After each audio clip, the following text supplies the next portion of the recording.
우리는 지금 요한계시록에 등장하는 7교회를 살펴보고 있습니다. 우리 하나님께서 교회들에게 주신 말씀을 살펴보고 있습니다.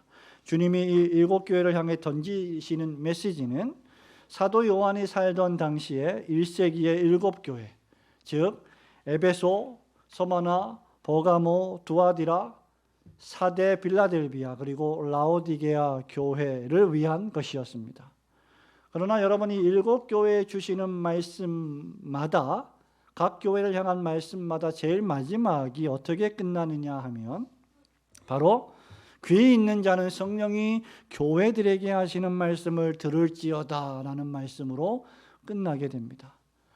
그렇다면 교회를 향하신 이 주님의 메시지는 비단 요한계시록에 등장하는 7교회만을 향하는 메시지가 아니라 역사 속에 존재했던 모든 교회들, 그리고 지금도 존재하고 앞으로도 존재하게 될 모든 교회들을 향한 전능하신 하나님의 말씀임을 우리는 기억해야 합니다.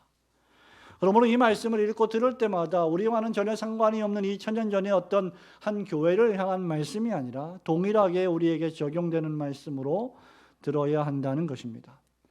사도 요한의 요한계시록이라는 이 편지를 전달하는 전령사가 이제 버가모 교회를 떠났습니다. 남동쪽 내륙으로 60여 킬로미터를 더 달려서 그 유명한 두아디라라고 하는 도시에 도착하게 됩니다. 두아디라는 에베소나 버가모 시와 같이 유명한 아주 대도시, 큰 도시는 아니었습니다. 하지만 아시아의 수도였던 버가모로 갈 수 있는 통로였기 때문에 상업이 대단히 많이 발달한 도시였습니다. 특히 제조업의 중심지로서 염색과 가죽으로 유명했고 청동, 도자기 기술 등이 발달했으며 또한 땅이 비옥해서 목축업이 발달했습니다. 그리고 이 도시에는 제조업의 중심지였기 때문에 수많은 장인들이 가문의 가문을 이어서 자신들이 만들어내는 작품들을 자랑하며 그 기술들을 자랑하며 살던 도시였습니다. 자연스럽게 수많은 상업 조합이 조직되었고 누구든지 두아디라 도시에서 사업을 하려면, 장사를 하려면 바로 이 상인조합의 회원으로 등록해야만 자유롭게 활동을 할 수가 있었습니다. 사도행전 16장 14절에 보시면 여러분 유명한 여자 이름이 나오는데 바로 바울이 빌립보 도성에서 처음으로 복음을 전할 때 회심했던 첫 번째 여자의 이름이 루디아였습니다. 그 루디아가 바로 자주색 비단 옷감, 즉 자색 옷감 장사였다는 것을 우리는 사도행전 16장을 통해서 알게 됩니다. 이 두아디라 출신이었고 여기서 배웠던 기술로 빌립보에 이 비단 옷을 수출하며 살았던 인물이었습니다. 또한 이 두아디라에는 아폴로 우상 신전이 있었고 로마 황제는 제우스의 아들 아폴로 신과 동격으로 여겨져서 여전히 황제 숭배가 만연했던 도시였습니다. 두아디라 교회는 바로 이런 화려한 상업 문화와 황제 숭배의 한가운데에 위치하고 있었습니다. 이런 세상 속에 살던 교회를 향해 주신 주님의 말씀이 무엇일까? 오늘 그 교훈을 얻고 더욱 주님을 바로 섬기는 교회가 되기를 소망합니다. 첫 번째로 두아디라 교회는 처음도 충성했고 나중에는 더욱 충성함으로 주님의 칭찬을 크게 들었던 교회였습니다. 18절과 19절 말씀을 잠시 한 번 더 볼까요? 두아디라 교회 시작. 두아디라 교회 사자에게 편지하라. 그 눈이 불꽃 같고 그 발이 빛난 주석과 같은 하나님의 아들이 이르시되 내가 내 사업과 사랑과 믿음과 섬김과 인내를 아노니 내 나중 행위가 처음 것보다 많도다. 우선 두아디라 교회에 나타나신 주님의 모습이 어떠합니까? 그 눈이 불꽃 같고 그 발이 빛난 주석과 같은 하나님의 아들로 묘사되고 있습니다. 이 말씀은 먼저 우리가 몇 주 전에 요한계시록 1장 14절 15절을 살펴볼 때 묘사된 바 있는, 소개된 바 있는 말씀입니다. 여러분, 눈에 활활 불타오르는 눈이 활활 타오르는 불꽃 같으시고 발이 그 어떤 것으로도 무찌를 수 없는 놋새와 같이 강력한 모습을 지니신 주님이십니다. 이 눈으로 주님이 사람들의 심령을 꿰뚫어 보시고 그 발로 만국을 심판하시는 분이십니다. 상상만 해도 강력하고 무시무시한 모습입니다. 우리 주님은 불꽃 같은 눈으로 사람들의 심장을 감찰하신다 했습니다. 사람은 사람을 볼 때 겉모습을 보지만 사람이 아무리 똑똑하고 아무리 연륜이 있고 아무리 대단한 지식의 소유자라 할지라도 사람의 마음 중심을 깊이 알지는 못합니다. 그러나 주님은 사람의 심장을, 사람의 속을 감찰하십니다. 그래서 사람이 사람을 속일 수는 있어도 주님은 속일 수 없는 이유가 여기에 있습니다. 또한 주님의 발은 빛난 놋새와 같아서 강력한 힘으로 모든 적대와 불신과 죄와 악과 반대를 일거에 무찌르시는 분이십니다. 결론적으로 주님은 23절에 보면 모든 사람의 뜻과 마음을 살피시는 자이시며 각 사람의 행한 대로 갚아주시는 심판의 하나님이시라고 사도 요한이 주님을 묘사하고 있습니다. 얼마나 엄청난 분이십니까? 그런데 이 놀랍게도 이런 무시무시한 주님께서 두아디라 교회를 칭찬하십니다. 눈에 불꽃 같아서 사람들의 마음을 감찰하시는 분이, 놋새와 같은 발을 가지고 세상 만국을 심판하시는 분이 두아디라 교회를 칭찬하고 계신다. 우리 주님은 비록 불꽃 같은 눈을 가지셨지만 칭찬에 인색하신 분이 아니십니다. 우리 주님은 매우 어미로우시고 엄격하신 분이시지만 칭찬에 인색하신 분이 아니셨다는 것을 우리는 끊임없이 일곱 교회를 통해서 보고 있습니다.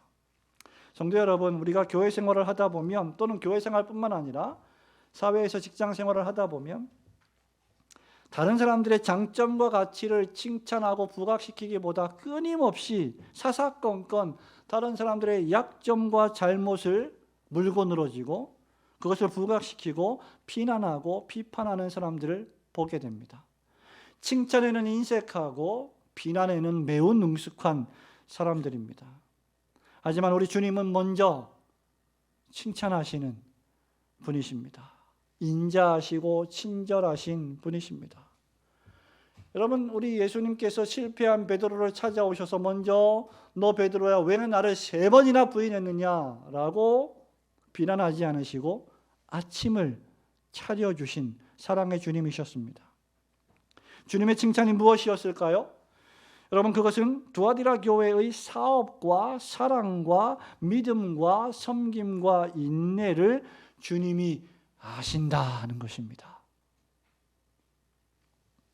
그리고 그 나중 행위가 처음 것보다 더 많다는 것이었습니다. 두아디라 교회는 매우 활발했습니다. 헌신적인 교회였습니다. 주님의 나라를 위하여 많은 사업을 시작했던 교회입니다. 그 사업의 내용이 바로 이어서 나오는 사랑과 믿음과 섬김과 인내의 일이었습니다.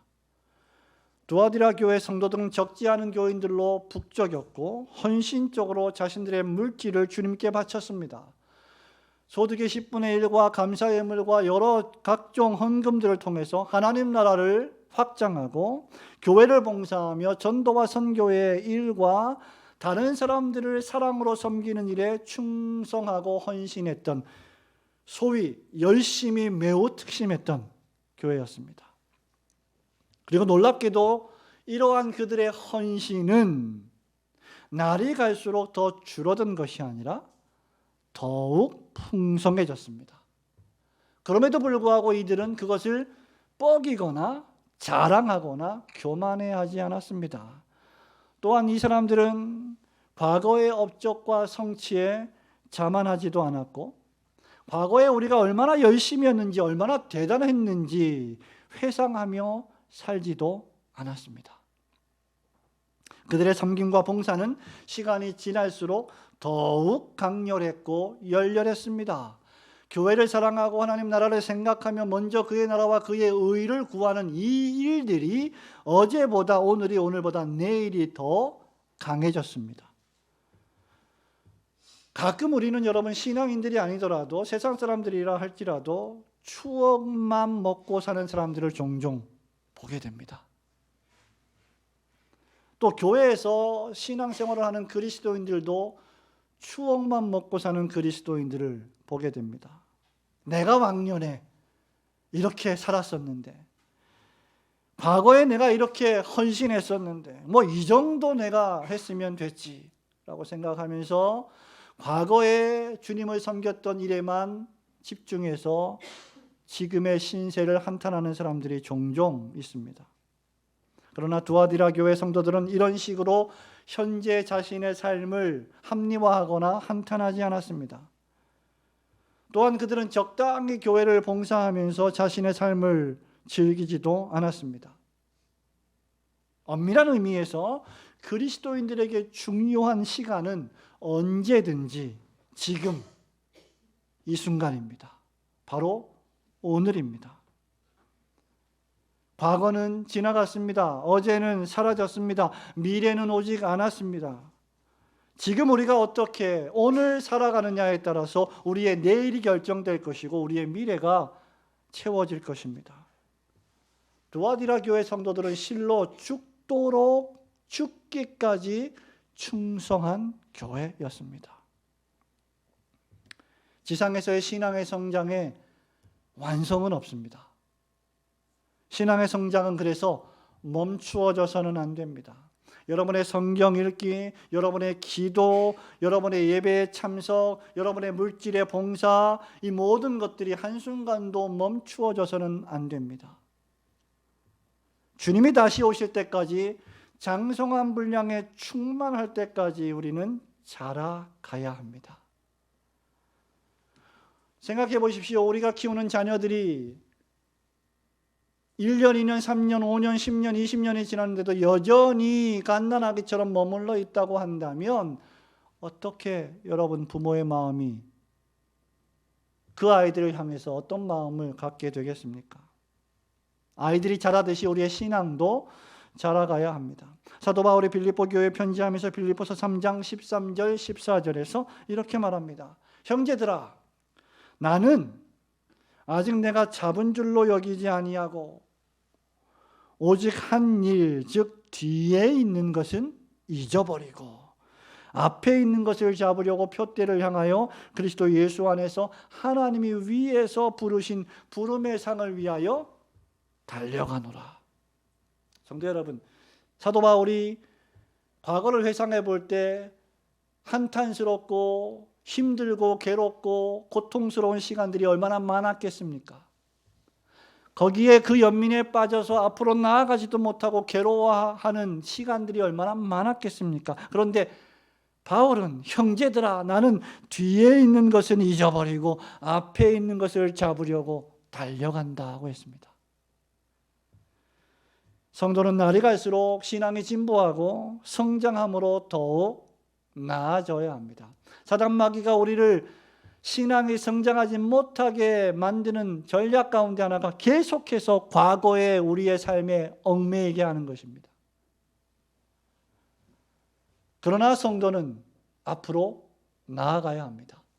교회는 그리스도의 재림의 날까지 한 걸음 한 걸음 전진해야 합니다. 이 일에 있어서 가장 중요한 것이 바로 신실성입니다. 어제도 오늘도 내일도 영원토록 동일하신 그리스도와 같이 우리도 어제도 오늘도 내일도 영원토록 우리의 신앙을 성장시키며 자라가야 하는 것 말입니다. 변함없이 말이죠. 끝까지 인내하고 끝까지 섬기고 끝까지 충성하는 것입니다. 우리 올고등교회 모든 성도들이 처음에도 사랑과 믿음과 섬김과 인내에 충성하고 여러분 나중에는 그 처음보다 더욱 충성하시는 성도들이 되시기를 주님의 이름으로 축원합니다. 둘째로 그럼에도 불구하고 두아디라 교회는 주님의 책망을 받았는데요. 자칭 선지자라 하는 여자 이세벨을 용납함으로 거룩을 상실했던 교회였습니다. 두아디라 교회 일부 교인들이 또 지도자들이 여자 이세벨의 가르침을 받아들임으로 교회의 거룩을 훼손했다는 것이죠. 20절과 21절 말씀 한 번 더 읽어봅니다. 그러나 내게 시작. 그러나 내게 책망할 일이 있노라. 자칭 선지자라는 여자 이세벨을 내가 용납함이니 그가 내 종들을 가르쳐 꾀어 행음하게 하고 우상의 제물을 먹게 하는도다. 또 내가 그에게 회개할 기회를 주었으되 자기의 음행을 회개하고자 하지 아니하는도다. 아멘. 이세벨은 여러분 잘 아시죠? 구약 시대의 이스라엘 왕 가운데 가장 타락하고 사악한 왕이었던 아합 왕의 아내였습니다. 그리고 악과 우상 숭배와 이방 종교의 화신으로 여겨지던 인물입니다. 열왕기상 16장에 잘 기록이 되어 있는데 여기에 따르면 이세벨은 이스라엘 민족에게 이방 종교를 들여왔고 우상 숭배와 우상의 제물을 먹게 했으며 이스라엘 백성들에게 영적 간음을 하게 만들었던 인물입니다. 이 이세벨의 아버지가 이름이 바알인데 페니키아의 여신인 이스다롯의 제사장이었습니다. 이세벨은 아합 왕을 유혹하여 사마리아에 이스다롯 신전을 만들었고 제단을 쌓았고 우상을 숭배하게 했으며 이스다롯의 선지자 850명을 먹이면서 육성시켰습니다. 그리고 하나님이 보내신 선지자들은 있는 대로 잡아 죽였습니다. 아주 악독한 악녀였습니다. 17세기 영국에 교회를 핍박했던 그리스도인들을 잔인하게 잡아 죽였던 피해 여왕 블라디메리가 있었다면 2850년 전에 이스라엘에는 바로 이세벨이 있었습니다. 그 결과 여호와 하나님만을 신앙했던 이스라엘 백성들이 이방 종교와 혼합하게 되었고 율법은 해이해졌으며 도덕적 타락은 극에 달하게 되었습니다. 여러분, 이세벨은 구약시대의 인물입니다. 850년 전에, 이 1세기 당시에 850년 전에 이미 죽었습니다. 그런데 이 이세벨의 이교 사상을 따르는 자칭 선지자라 하는 여자 이세벨이 출현하여 1세기에 두아디라 교회 교인들에게 거짓된 가르침을 설교하기 시작합니다. 거짓된 교훈을 퍼뜨리기 시작합니다. 그녀의 가르침은 지난주에 살펴본 것과 같이 발람과 니골라당의 그것과 매우 유사합니다. 선한 것은 영혼입니다. 육체는 어쨌든 불결한 것이고 더러운 것입니다. 그러므로 육체로 하는 모든 일들은 우리의 영혼에 아무런 해를 끼치지 못합니다. 그러므로 육체로 하는 모든 일에 자유하십시오 라고 매우 그럴듯하게 가르쳤습니다. 두아디라의 이세벨에 따르면 우상신에게 바쳐진 제물을 먹는 것은 그야말로 심각한 것이 아닙니다. 우리의 육체로, 우리 육신으로, 우리 입으로 먹는 일이기 때문입니다. 영혼에 어떤 해가 되는 일이 아닙니다라고 가르쳤습니다. 또한 여러 우상 숭배와 연결되어 있는 각종 상인조합의 축제 의식에 참여하는 것은 그저 시민의 의무에 불과한 것이고 그렇게 할 때 사업이 번창합니다 라고 가르쳤습니다. 그리고 이런 축제 의식은 종종 성적 타락으로 연결되었습니다. 이들은 이런 사상을 매우 심오한 것으로 스스로 지칭했고 이것이 하나님의 깊은 뜻이라고 가르쳤습니다. 그러나 주님은 이런 자들의 거짓 교훈을 24절에서 하나님의 깊은 뜻이 아니라 사탄의 깊은 것이라고 책망하십니다. 문제는 두아디라 교회의 일부 믿음이 약한 교인들이 이런 가르침에 미혹되었다는 것이죠. 그리고 그 가르침을 용납했다는 점에 있습니다.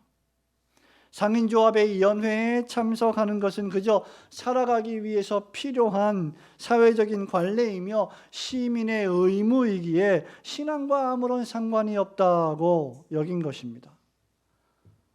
우리가 그동안 너무 빡빡하게 신앙생활을 해왔습니다. 이제 그런 것들을 좀 버릴 때가 됐습니다라고 스스로 생각했는지도 모릅니다. 하나님이 이런 일 정도는 좀 너그러이 여겨주실 것입니다라고 스스로 합리화했던 것입니다. 그러나 그들은 우상에게 고기를 제물로 바치고 황제의 신전에 가서 가이사가 황제이십니다, 주님이십니다라고 주문을 외웠고, 연회 가운데 술을 마시고 가물을 즐기며 이스다롯 여사제들과 성적 타락에 빠졌습니다. 또한 이런 상인 조합의 연회에 참석하지 않는다면 이 사회 속에서 장사를 할 때, 사업을 할 때 받게 될 불이익을 두려워한 나머지 자신들의 믿음을 적당히 타협한 것입니다. 그리스도인이면서 아닌 척 그들 앞에 섰던 것입니다. 이것이 그들이 저지른 타협이며 죄악의 실상입니다. 이세벨의 가르침을 용납한 것 말입니다. 이세벨의 거짓 교리를 합리화하여 성도의 거룩과 교회의 거룩을 훼손했습니다. 종교개혁자 요한 칼빈은 교회의 본질이란 그 숫자에 있지 않고 거룩함과 순결함에 있다고 말한 바 있습니다. 교회의 규모나 숫자나 크기가 중요하지 않은 것이 아니지만 교회의 크기보다 교회의 거룩이 언제나 항상 더 중요하다는 사실을 기억해야 합니다. 얼마 전에 우리 교회에 어떤 성도 한 분이 오셨습니다. 조용히 예배를 드리고 가시는 분이었습니다. 한 달, 2달 정도 왔다 갔습니다. 그러나 그 소식을 들은 저희 후배 목사님이 저에게 연락이 와서 그분이 섬기던 교회에서 치리 중에 있었는데 치리를 받지 않고 교회를 떠났고 여러 교회를 방문하고 있다는 이야기를 들었습니다. 그래서 우리 강사님을 통해서 그분에게 그 교회에 돌아가셔서 거기서 신앙생활을 하는 것이 옳습니다 라고 말씀을 드리라고 했습니다. 그래서 그 교회로 다시 돌아갔는지 알 수는 없습니다.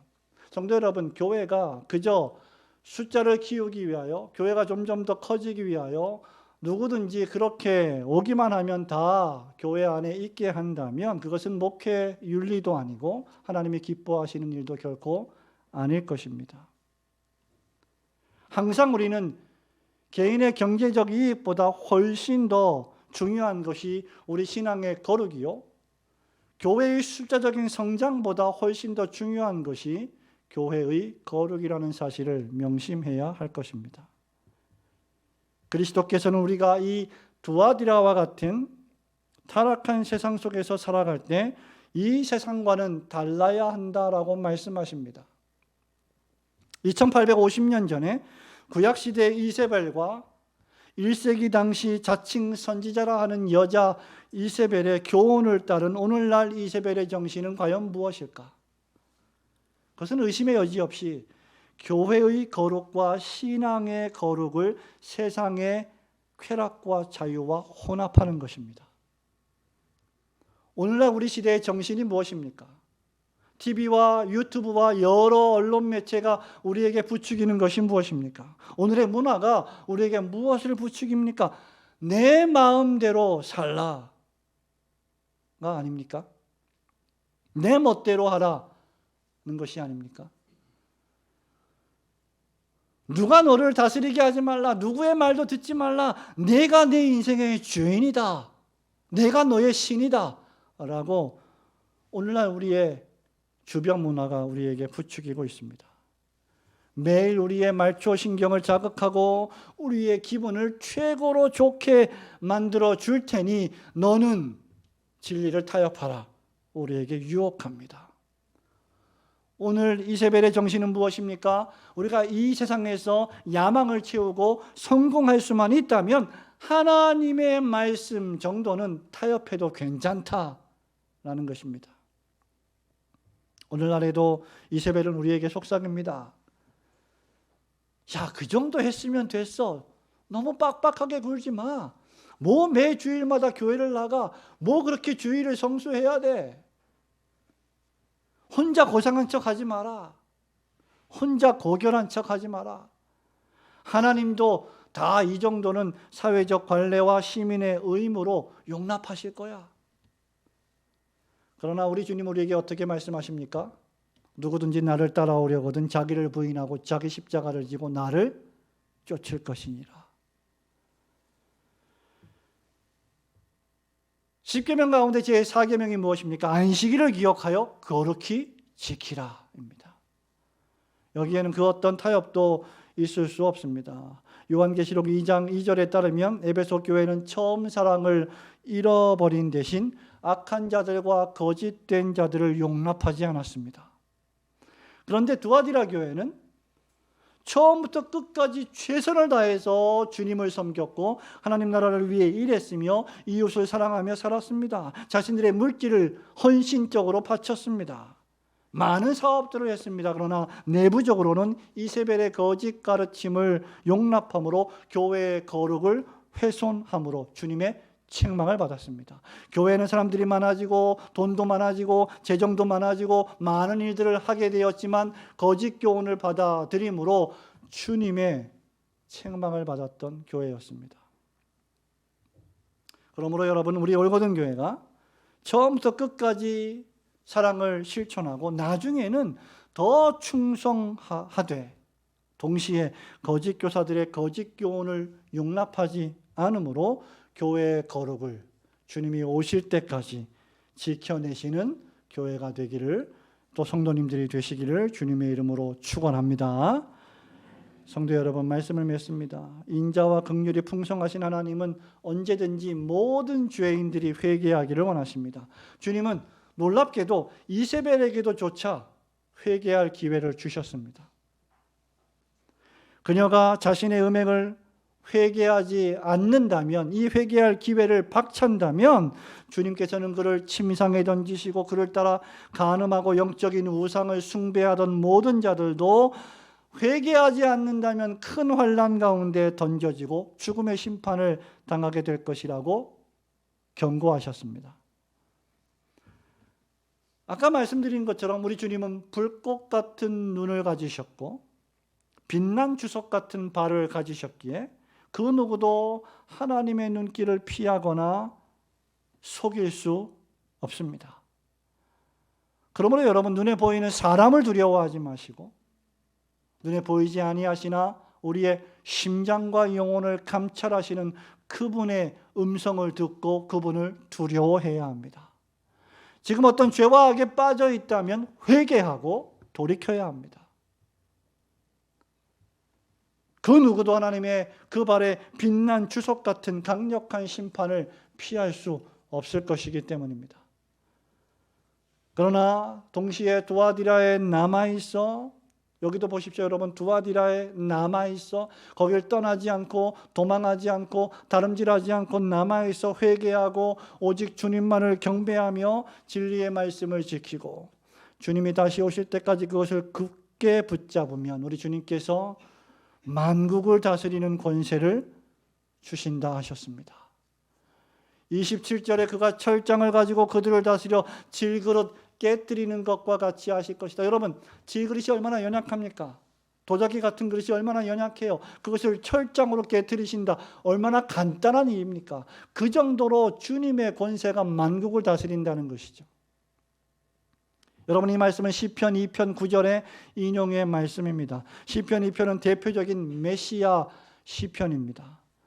메시아이신 그리스도께서 가까운 미래에 다시 오셔서 만국을 철장으로 다스리실 텐데, 악을 질그릇처럼 깨부수고 모든 세상을 통치하실 텐데, 바로 그때 두아디라 교회 성도들처럼 진리의 말씀을 굳게 붙잡고 타협하지 않으며 헌신적으로 사랑과 섬김을 실천하면서 거룩을 추구하는 성도들은 모두 다 메시아와 함께 만국을 다스리는 축복을 받게 될 것입니다. 뿐만 아니라 우리 주님은 그런 성도들과 교회들에게 28절에서 새벽별을 주실 것이다 약속하십니다. 여기 새벽별은 예수 그리스도 자신이십니다. 우리 주님은 요한계시록 21장에서 광명한 새벽별이시다 하셨습니다. 그리스도께서 새벽별로 오신다는 것이 무엇입니까, 여러분? 새벽이라는 것은 밤이 가장 깊을 때가 아닙니까? 그 새벽에 별로 오신다는 것은 그 깊고 어두운 밤을 몰아내실 왕으로 오신다는 말입니다. 그 새벽별을 우리에게 주겠다. 우리 주님이 새벽별로 오셔서 깊고 깊은 죄와 악의 어두운 밤을 몰아내시고 연약과 실패의 밤을 몰아내시고 불신앙의 밤을 몰아내시고 밝은 새 아침을 주실 것입니다. 주님께서 새벽별로 오셔서 만국을 통치하시고 우리에게 밝은 빛을 선물로 비추어 주실 것입니다. 오늘날 우리가 사는 시대는 두아디라만큼이나 힘들고 어려운 환경입니다. 너무 편리해서 힘들고 어렵기도 하고 너무 교묘해서 힘들고 어렵습니다. 똑같이 고난을 당하지 않으려면 신앙을 타협하면 됩니다. 편리한 길을 걸어가려면 돌아가지 않아도 됩니다. 그냥 직선으로 나는 길을 가면 됩니다. 적당히 거짓말도 좀 하고 모든 일을 좀 적당히 하면서 체면치레만 좀 하고 사람의 눈에 거슬리지 않게 살아가면 좋을 것입니다. 그러나 우리 주님의 눈은 불꽃 같다고 하셨습니다. 우리 주님은 진리의 말씀을 지키고 죽기까지 충성하며 내가 올 때까지 이것을 굳게 붙잡으라고 명령하십니다.